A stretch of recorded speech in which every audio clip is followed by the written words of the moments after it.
बिस्मिल्लाहिर्रहमानिर्रहीम।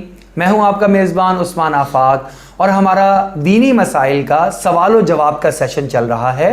इस सिलसिले में एक सवाल जो हमारे सामने है वो ये है कि वज़ू के दौरान अगर हमारे जिस्म का कोई हिस्सा खुश्क रह जाए और हमें पता ना चले और हम चले जाएं, सफ़ में आकर खड़े हो जाएं और वहाँ आकर रास्ते में या सफ़ में खड़े होकर हमें महसूस हो कि मेरा जिस्म का कुछ हिस्सा खुश्क रह गया है, या आमतौर पर सर्दियों में हो जाता है, तो क्या करना चाहिए? जाके दोबारा नए सिरे से वज़ू करना है या फिर सिर्फ उतने उज़्व को धो लिया जाए?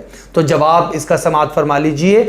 दोबारा से नए वज़ू को करने की ज़रूरत नहीं है, सिर्फ उतना हिस्सा धो लिया जाए जितने हिस्सा पहले धुलने से खुश्क रह गया है, बाकी रह गया है।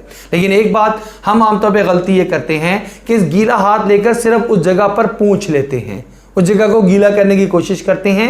ये नहीं करना चाहिए, बल्कि इसके ऊपर पानी को बहा देना चाहिए, जैसा कि हमने पूरा वज़ू करते वक्त पानी को बहाया है।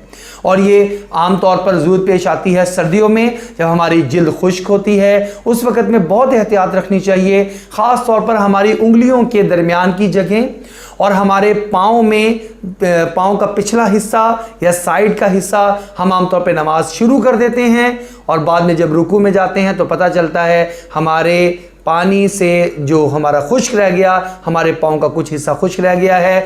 तो बाज़ औक़ात हम नमाज के दौरान ही उसको मसलने की कोशिश करना शुरू कर देते हैं कि यहाँ तक पानी पहुँच जाए। याद रखें, इस तरह वज़ू नहीं होता, हमें दोबारा जाना पड़ेगा और उस जगह को धोना पड़ेगा।